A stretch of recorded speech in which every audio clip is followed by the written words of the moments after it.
চিংড়ি মাছের তো অনেক রকম রেসিপি খেয়েছেন, এরপরে চিংড়ি মাছ বানালে বড়ি দিয়ে এই রেসিপিটা ট্রাই করে দেখবেন।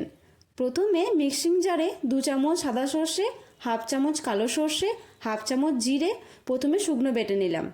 তারপরেতে কাঁচা লঙ্কা আর অল্প জল অ্যাড করে আরও একবার বেটে নিলাম। এরপর কড়াইয়ে তেল গরম করে প্রথমে বড়িগুলো ভালো করে লাল লাল করে ভেজে তুলে নিলাম।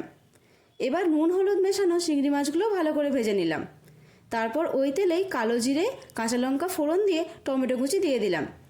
এবার নুন হলুদ দিয়ে নাড়তে থাকতে হবে। টমেটো গলে গেলে দিয়ে দিলাম বানিয়ে রাখা পেস্ট। মিক্সির বাটি ধোয়া জলটাও দিয়ে দিলাম। এবার গ্রেভি ফুটে উঠলে ভেজে রাখা বড়িগুলো দিয়ে দিলাম। আবারও সব কিছু ভালো করে মিশিয়ে নিলাম। স্বাদটা একটু ব্যালেন্স করার জন্য চিনিও দিয়ে দিলাম। এবার ভেজে রাখা চিংড়ি মাছ দিয়ে আরও 2 থেকে 3 মিনিট ফুটিয়ে ধনেপাতা কুচি ছড়িয়ে গরম ভাতের সঙ্গে পরিবেশন করলাম চিংড়ি বড়ির ঝাল। এইরকম নিত্য নতুন রেসিপি দেখতে পেজটা অবশ্যই ফলো করবেন।